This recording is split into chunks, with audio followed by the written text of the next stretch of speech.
You're listening to Cornerstone West Los Angeles.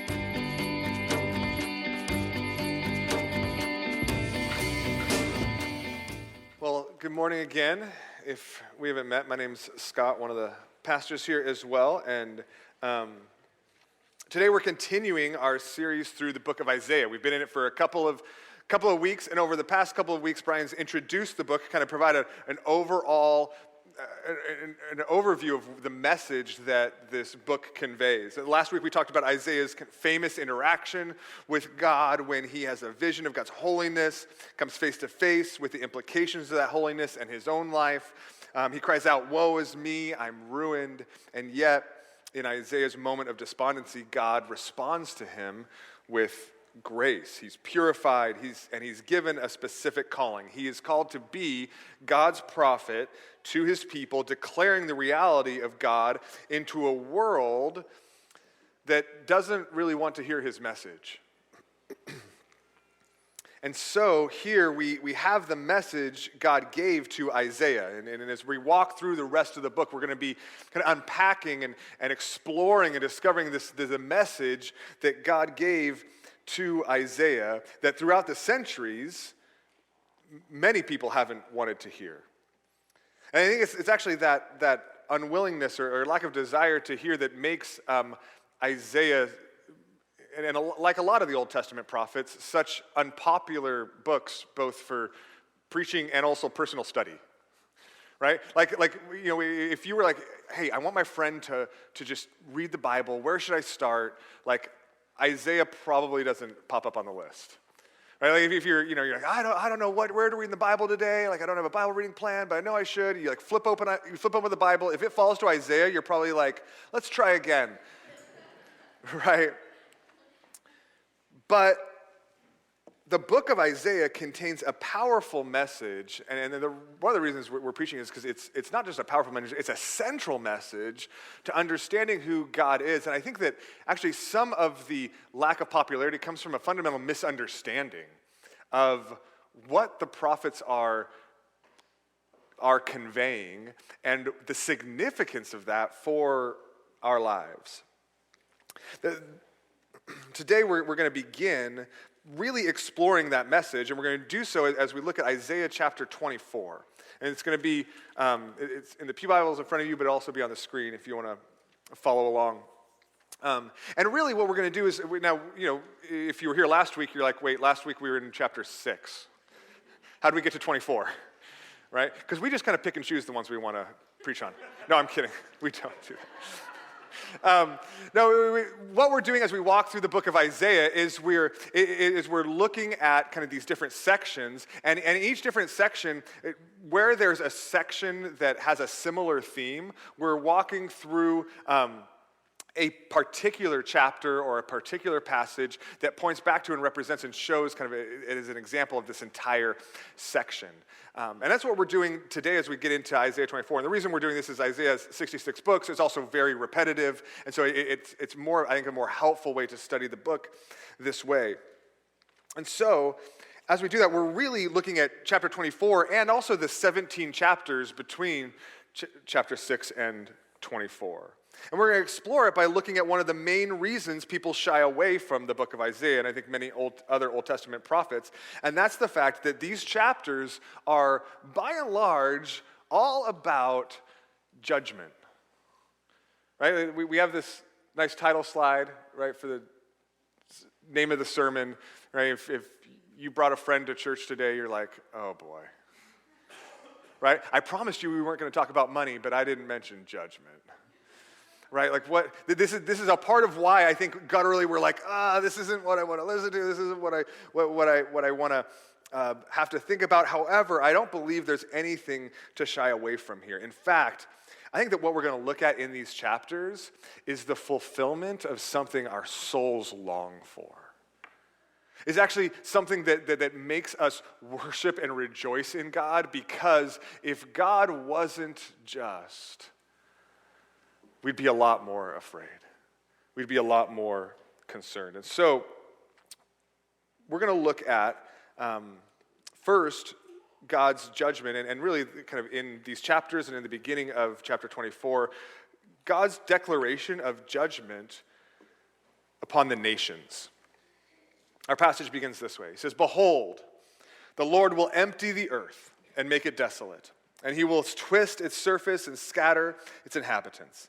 And it shall be as with the people, so with the priest, as with the slave, so with his master, as with the maid, so with her mistress, as with the buyer, so with the seller, as with the lender, so with the borrower, as with the creditor, so with the debtor. The earth shall be utterly empty and utterly plundered, for the Lord has spoken his word.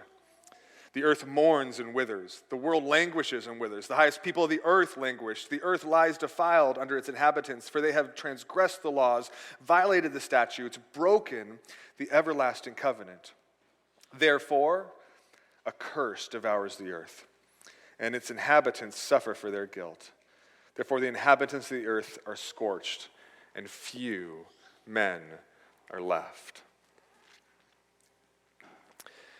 Here at the beginning of our passage, he declares, "Behold, the Lord will empty the earth and make it desolate." And these, what I hope we're going to see today is that our aversion to looking upon God's judgment isn't just something that like you need to do because it's like eating broccoli, right, or cauliflower or whatever vegetable you aren't in love with, but it's actually something that our aversion means we misunderstand it and misunderstand the nature of God.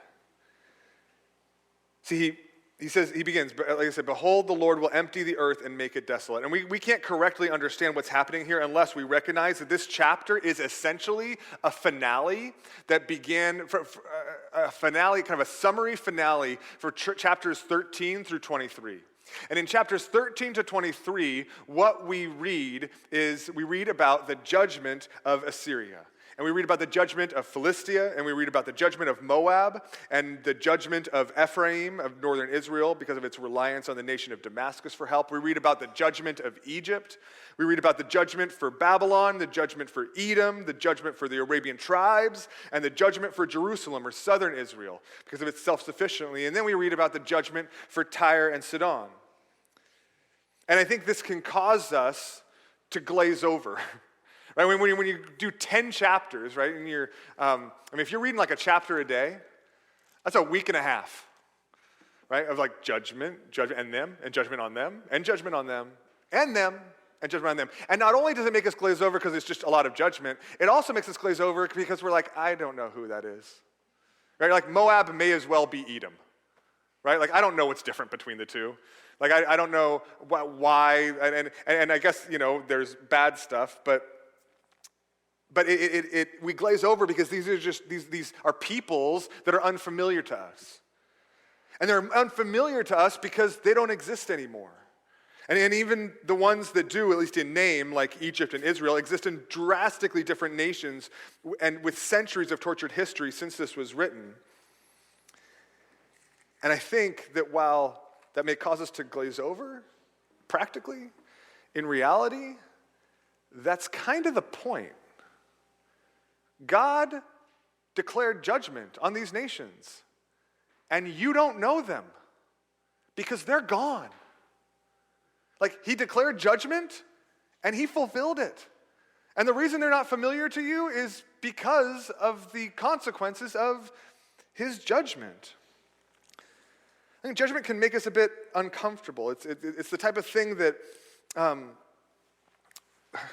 like I said, we just want to shy away from. But let me just give you a few reasons that God's judgment is actually not something we need to be afraid of. God's judgment is something we need to be afraid of. Let me rephrase that. Let me give you a few reasons why God's judgment is actually something that is beautiful and that we can rejoice in. First, God's judgment is a natural outflow of who he is. God's judgment is just a natural outflow of who he is. If God is perfect, then his will for his creation must be perfectly loving and perfectly just, right? It wouldn't be loving for him to be unjust. And similarly, I think this is why we insist on a loving God. When people say God must be loving, it's because he wouldn't be just if he wasn't loving. Right? We're requiring justice out of God. There must be rightness in God. In fact, if God is the perfect creator, then justice and love must be defined by that which is by that which reflects his character. Love and justice are defined by him. And I know that can be difficult to wrap our heads around. I just said the sentence, and I'm like, okay, what does that mean? But maybe it's a little easier if we look at it backwards. Right? Justice exists as a virtue. Right? Justice exists as a virtue in our world. We all have a definite sense of the existence of justice, but not only its existence, but of its importance. Right? If justice didn't exist, we would feel like something was fundamentally wrong in the world. Right? It's just a natural part of our souls. This is why kids instinctively complain, that's not fair. Right? Nobody had to teach them the difference between fair and unfair. Nobody taught them. They just know. Right? And they from the depths of their souls cry that. Now, their application of justice may be, accurate or inaccurate, but regardless, the instinctual demand for justice is just a part of being human. This is why people instinctively fill the streets in protest when an innocent member of the community has been killed without consequences for the killer. This is why we all instinctively mourn at the oppression of people who live in societies that are prevented by those in power from filling the streets when there's injustice. Right? Even failure to be allowed to fill the streets at injustice, we know is wrong, and something needs to be changed. And if a virtue like justice exists, it must be a moral reality that emanates from the person of God. Right? Virtues don't just randomly exist. If a virtue exists, it must be because it emanates from the perfect personhood of God. Love exists because God is love. Holiness exists because God is holy. Beauty exists because God is beautiful. And justice exists because God is just.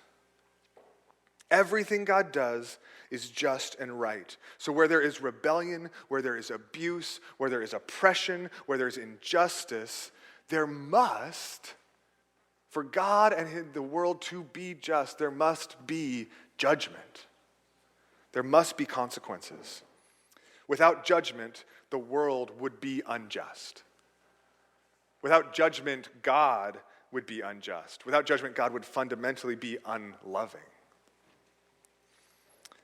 So first, God's judgment is a natural outflow of who he is. Second, God's judgment is a necessary component of the justice that, and I've alluded to this a bit, but of the justice that our souls long for.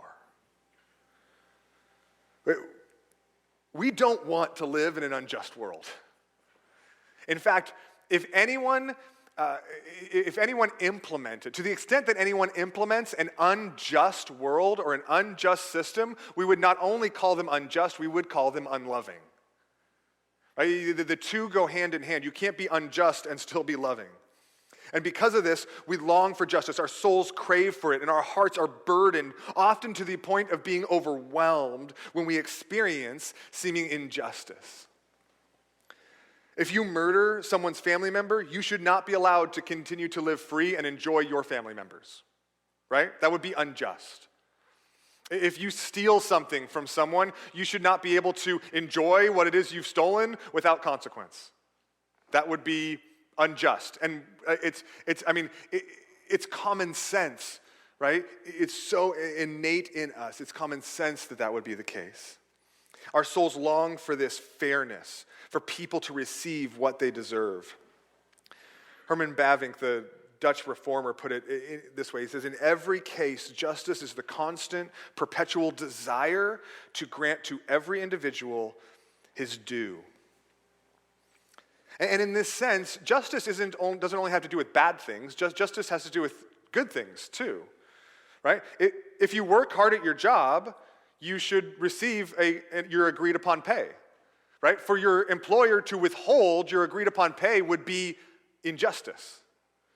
If you fulfilled all the credits to complete college, then the institution should give you a degree, right? That would be, it's just for you to get what you deserve, right? For you to receive what you've earned.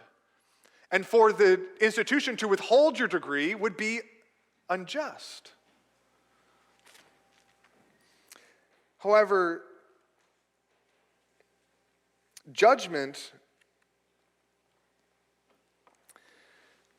is the necessary result of rebellion, abuse, oppression, or injustice in the world we live in.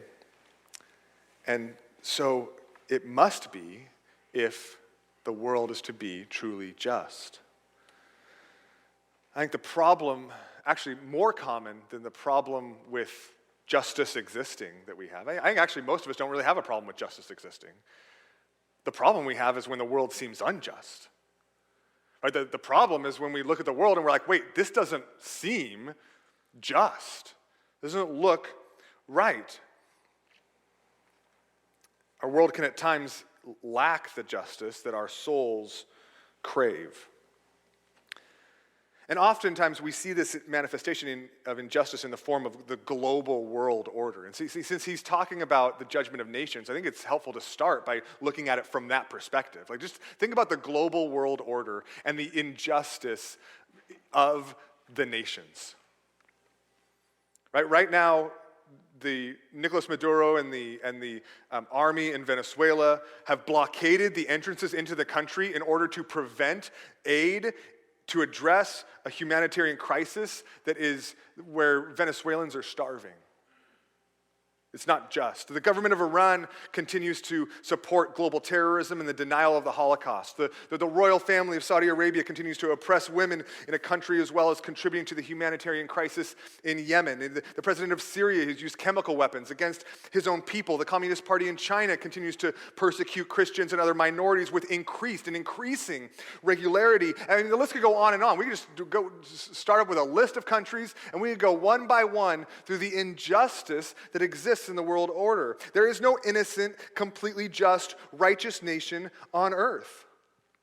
And that includes our own. Right? While I do believe that the United States is one of the best nations when it comes to democracy, freedom, and stability-wise on earth, or even in the history of the world, that doesn't mean it doesn't have its own long list of injustices. The rampant spread of corruption among lobbyists and the elite on both sides of the aisle, the continued racial tensions that plague our cities and the systemic injustices that facilitate them, the continued the use of humanitarian aid as political capital to get other countries, to get other nations to do what we want. The part the U.S. continues to play in many of the global crises that I just mentioned, whether it's in public or behind the scenes. In some ways, yes, the United States may be better than some of the options, but that just means it's like better on a long list of really, really bad countries. Because there isn't a just one. There isn't one that we can look at and say, you know what, that is the hope for justice, right? It causes us to cry out in our world and among the nations, when we view the nations of the world, to cry out, where is the justice? And we're like, you know what? We can't trust China to bring about the justice.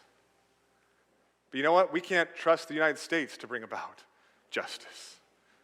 We can't trust the United Nations to bring about justice. They're all parts of broken systems led by broken and to varying degrees of just people.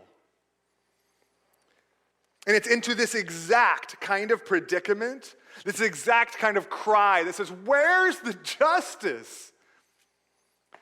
That God announced through Isaiah the judgment of all the nations his hearers were most familiar with. It's into this cry that he declared judgment on Babylon and Edom and Tyre and Sidon and Philistia and Moab. None of them may mean anything to us today, but to put it into the context of our current world, it's as though God is now declaring there will be judgment for Saudi Arabia. There will be judgment for China. There will be judgment for Syria. There will be judgment for Venezuela. And there will be judgment for the United States. Sounds a little different, doesn't it? That's what Isaiah's hearers heard when he announced these judgments. To them, they weren't these random old names. To them, they were the world powers who oversaw and perpetuated unjust systems. They cried out and said, we're powerless to change. How will justice ever be done?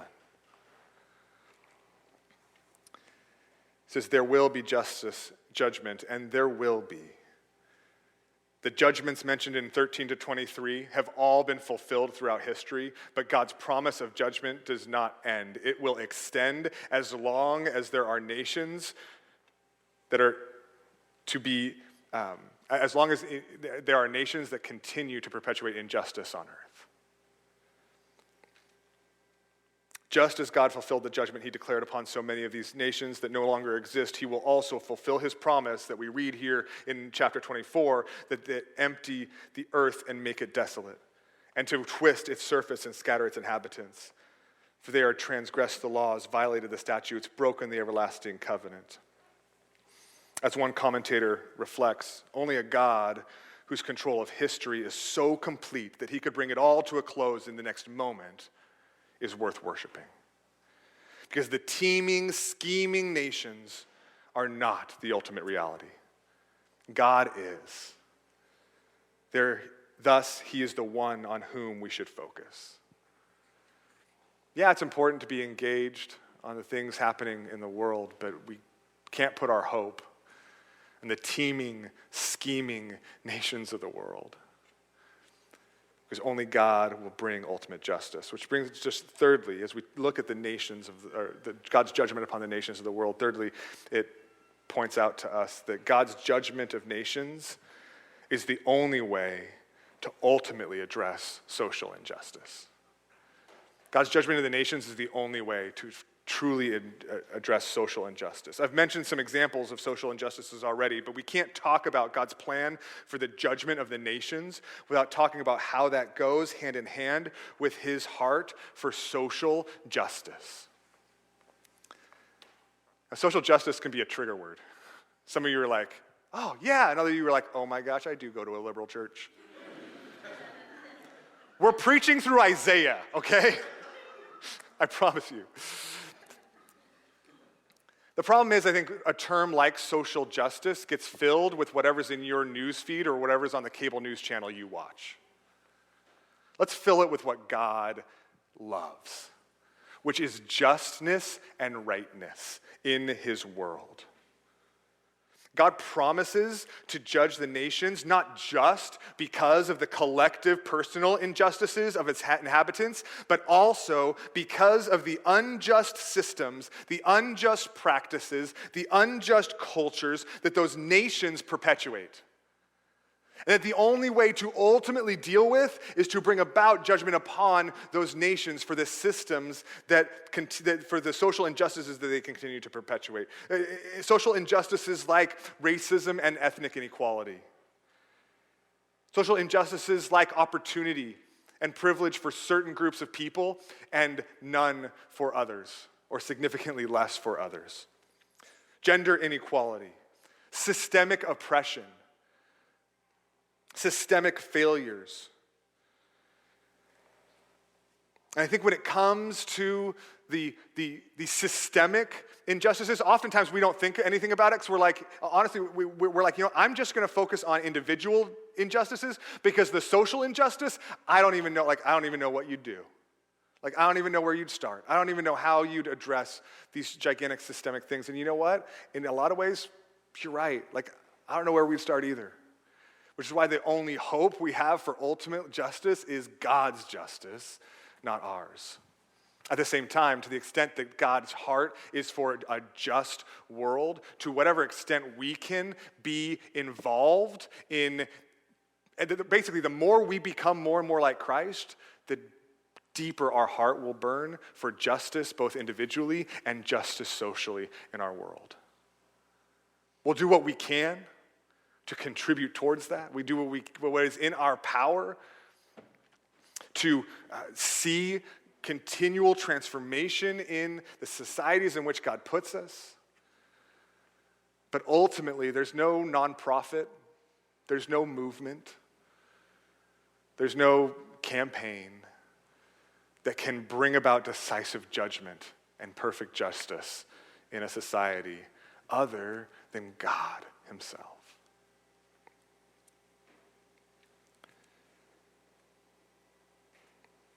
Listen to the,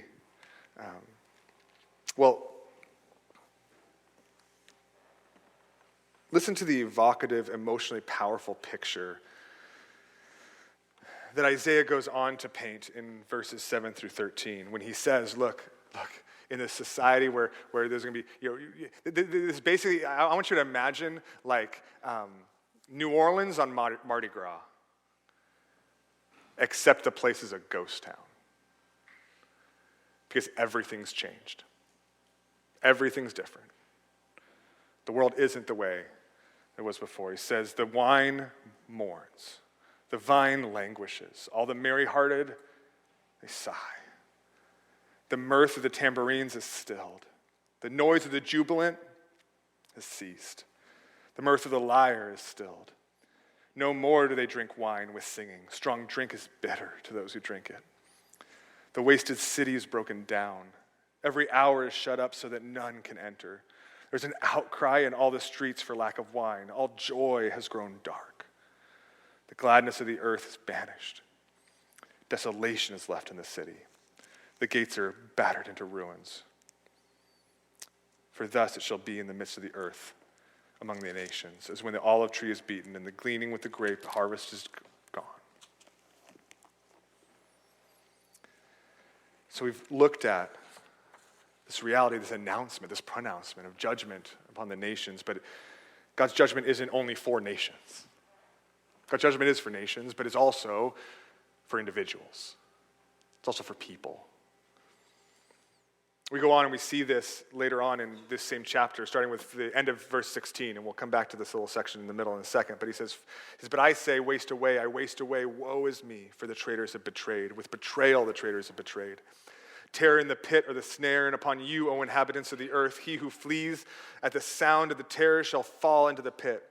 And he who climbs out of the pit shall be caught in the snare. For the windows of heaven are opened, and the foundations of the earth tremble. The earth is utterly broken. The earth is split apart. The earth is violently shaken. The earth staggers like a drunken man. It sways like a hut. Its transgression lies heavy upon it, and it falls and will not rise again. On that day, the Lord will punish the host of heaven in heaven and the kings of earth on earth. They will be gathered together as prisoners in a pit, and they will be shut up in a prison. And after many days, they will be punished.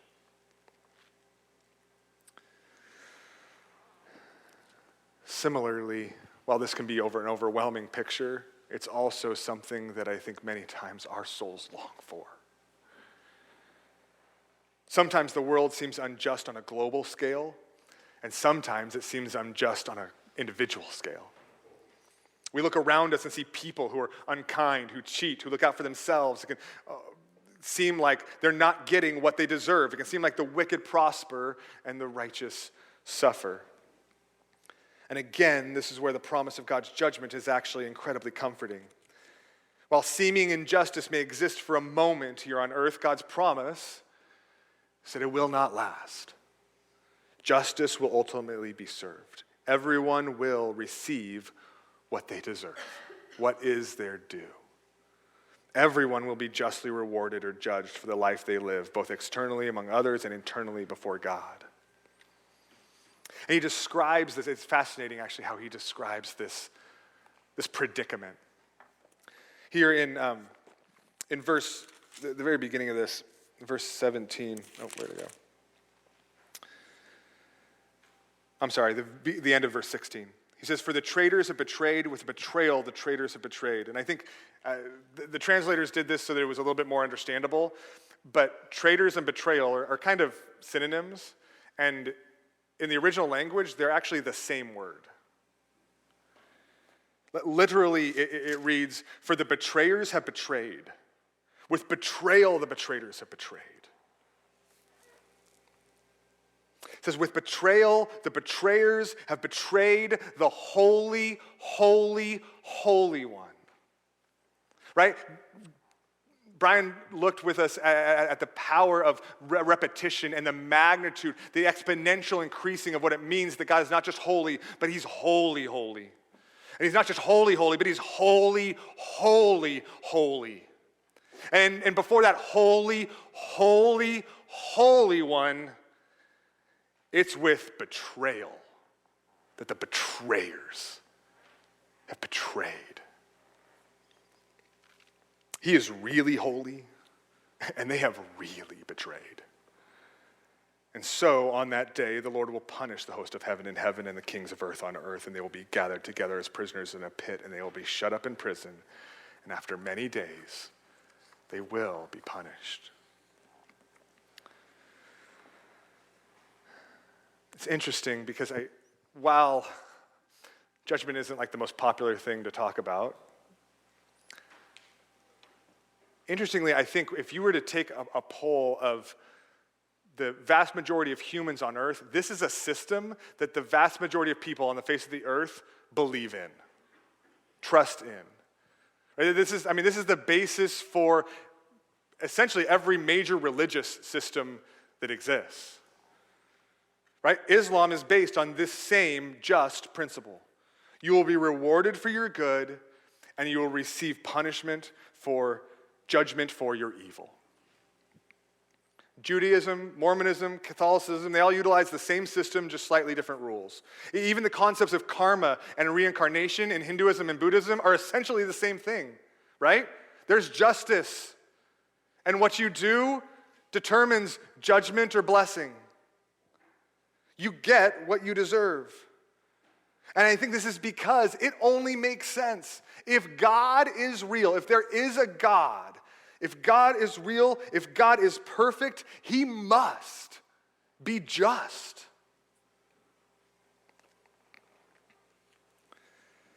But the promise of God's judgment is not only comforting to our souls that are burdened by the injustice out there, it's also terrifying to our souls because of the injustice in here. Again, as humans created in the image of God, it's only natural that our souls would long for individual judgment. Right? It seems asinine that Hitler would not be judged or face justice. It seems impossible to imagine that Osama bin Laden would face nothing more than his own physical death. It is unimaginable to us that rapists and murderers and sex offenders and torturers who have gone uncaught for their entire lives would receive no justice. Individuals' judgment makes sense to us, as long as it's for other people, right? For the bad people. I mean, not for good people like us, but for bad people. But on the spectrum between those who should be judged and those who should not, we seem to always place ourselves on the side of those who have done enough. We always place ourselves on the side of those who are good enough, right? There are bad people out there. They're just not me. But Hitler and bin Laden would have said the same thing. If God is the one who is perfectly just, if he is the one who judges, the question isn't where do we think we stand, the question is where do we stand before him. And if he is holy, holy, holy, and he deserves our complete worship and our total devotion and our absolute obedience to his right and just and good law, then the truth is that it is with betrayal that us betrayers have betrayed him. Now, don't get me wrong, there is definitely a continuum of evil, right? There are degrees of evil, right? And for us to say that we all stand before God doesn't mean that your grandma and Hitler were equally evil, right? They weren't. But on this continuum of evil, if the question is where is the line of those who deserve judgment, the line doesn't fall between us and Hitler. The line doesn't fall between me and Hitler. The line falls next to God's perfect holiness, which means no matter the distance between Hitler and I, we're still both on the same side of the line. And we still stand before God. If God is just, then he must judge people like us. People like your neighbor, people like your spouse, people like your parents, people like your children. And God would only be perfectly just if he were to pronounce judgment upon us. And he would only be perfectly trustworthy if he were to follow through on the judgment he pronounced. It would not be loving to do otherwise. Because as our souls know, injustice is unloving. So the point is this: judgment is real. It's fundamental to the nature and goodness of God, and it is coming.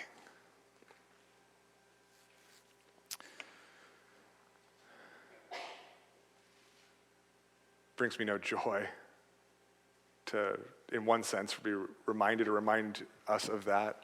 It's sobering. But I'm afraid that because of that sobering reality, we tend to try to find one way or another to slip out from underneath it and be like, well, okay, maybe I don't have to think about it. Maybe it's not as real now. And one of the ways that we significantly do this, I think, is that we chalk these passages of judgment up to being an Old Testament thing. Right? This caricature that somehow has gotten developed that sees the Old Testament God as a God of judgment, and the New Testament God as a God of like love and peace and rainbows and unicorns or something. But this is not an Old Testament, New Testament thing. There's not a difference between the Old Testament and the New Testament versions of God. In fact, we see this just as vividly in the New Testament. From Jesus' own mouth, he declared, just as the weeds are gathered and burned with fire, so will it be at the end of the age. The Son of Man will send his angels, and they will gather out of his kingdom all causes of sin and all lawbreakers and throw them into the fiery furnace. In that place, there will be weeping and gnashing of teeth. Paul writes at the beginning of Romans, for the wrath of God is revealed from heaven against all ungodliness and unrighteousness of men, who by their unrighteousness suppress the truth. For although they knew God, they did not honor him as God or give thanks to him, but they became futile in their thinking, and their foolish hearts were darkened. In Romans 3, as it is written, none is righteous, no, not one. No one understands, no one seeks for God. All have turned aside. Together they have become worthless. No one does good, not even one.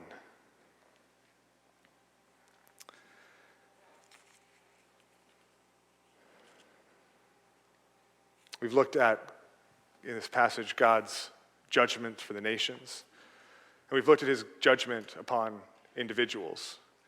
And while there is not a future in one sense for like the nations, there's not like if we all do this, the United States might last forever. That's not a promise. There is a future promise for individuals.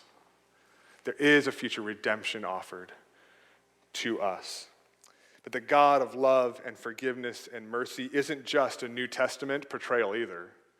The God of love and peace and mercy is also deeply rooted in the Old Testament as well, and here in Isaiah.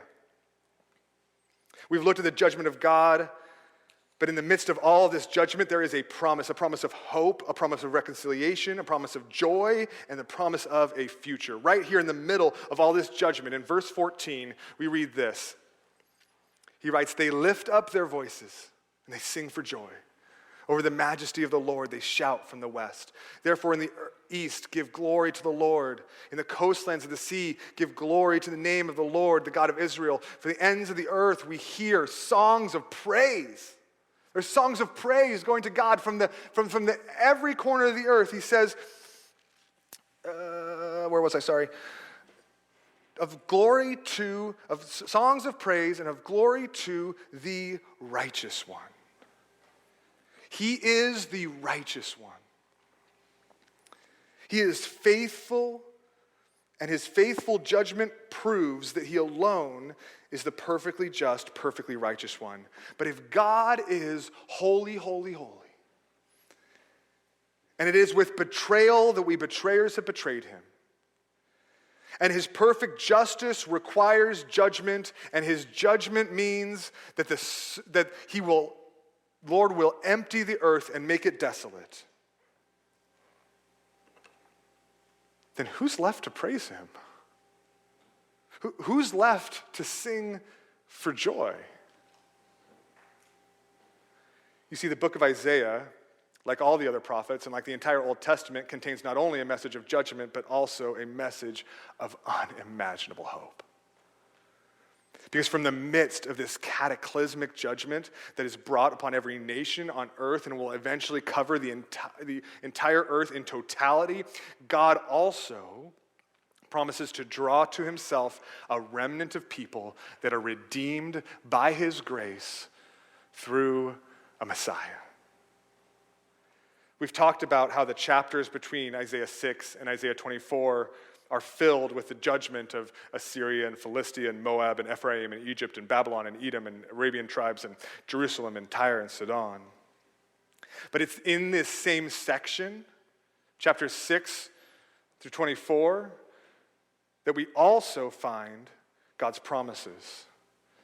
We also find a declaration in Isaiah 9, verse 2, that says, "The people who walked in darkness have seen a great light. Those who dwelt in a land of deep darkness, on them has light shone." And a few verses later, "For unto us a child is born. To us a son is given. And the government will be on his shoulders. And his name shall be called Wonderful Counselor, Mighty God, Everlasting Father, Prince of Peace. And of the increase of his government and of peace there will be no end." On the throne, right? He's saying all the nations of the earth are going to be judged, but on his judgment, the increase of his judgment, of his government and of peace, there will be no end. On the throne of David and over his kingdom, to establish it and to uphold it with justice and with righteousness from this time forth and forevermore. The zeal of the Lord, the zeal of Yahweh of hosts will do this. In chapter 7, we hear then, O house of David, is it too little for you to weary men that you weary my God also? Therefore the Lord himself will give you a sign. Behold, the virgin shall conceive and bear a son, and they shall call his name Emmanuel, God with us.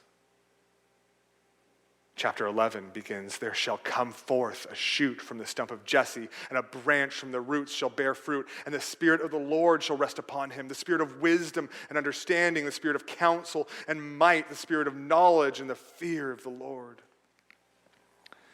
Chapter 12 begins, "You will say in that day, I will give thanks to you, O Lord. For though you were angry with me, your anger turned away, that you might comfort me. Behold, God is my salvation. I will trust and will not be afraid. For the Lord God is my strength and my song, and he has become my salvation." See, when Isaiah's hearers first heard this, they didn't know how God would accomplish this amazing promise in the midst of judgment. They didn't know how God was going to bring about judgment on these nations. Just like today, we don't know how God's going to bring a judgment upon the nations of the earth today.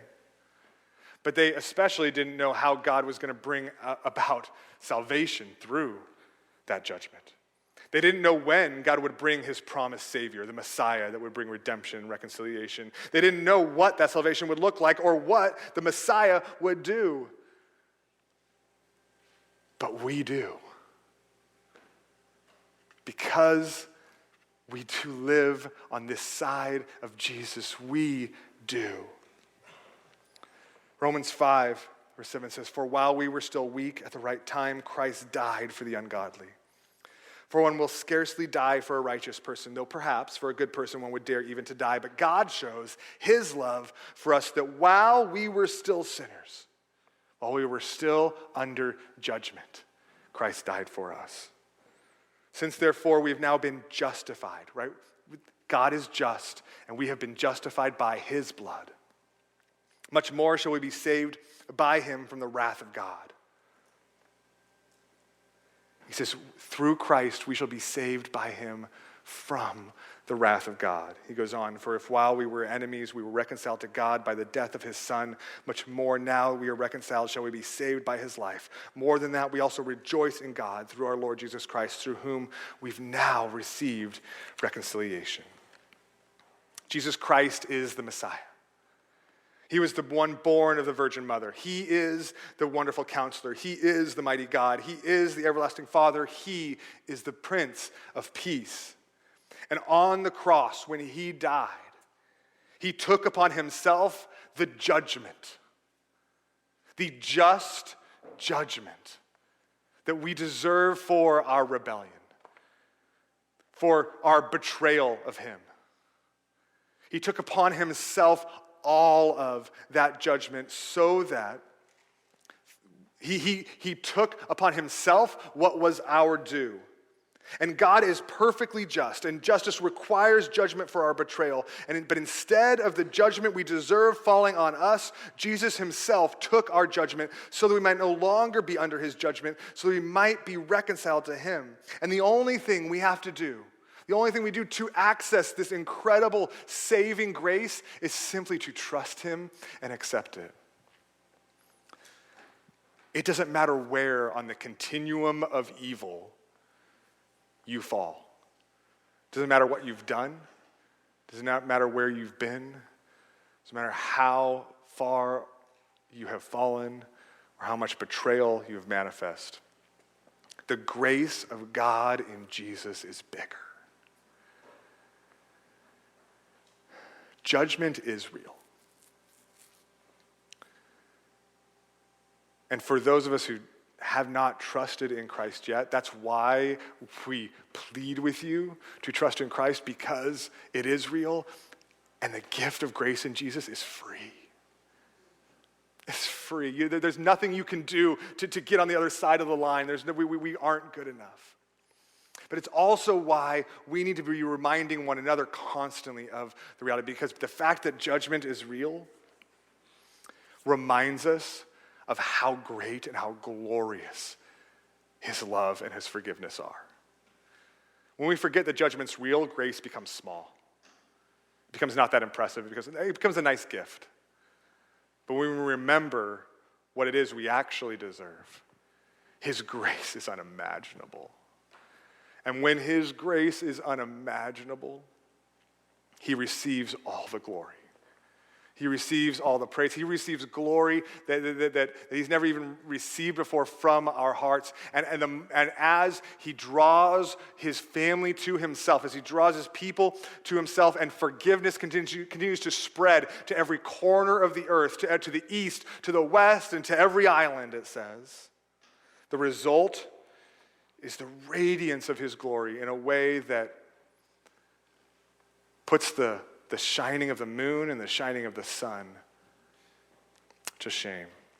This is why he ends in verse 23 saying this. I'll end with this. Then the moon will be confounded and the sun ashamed, for the Lord of hosts reigns on Mount Zion and in Jerusalem, and his glory will be before his elders. Let me pray.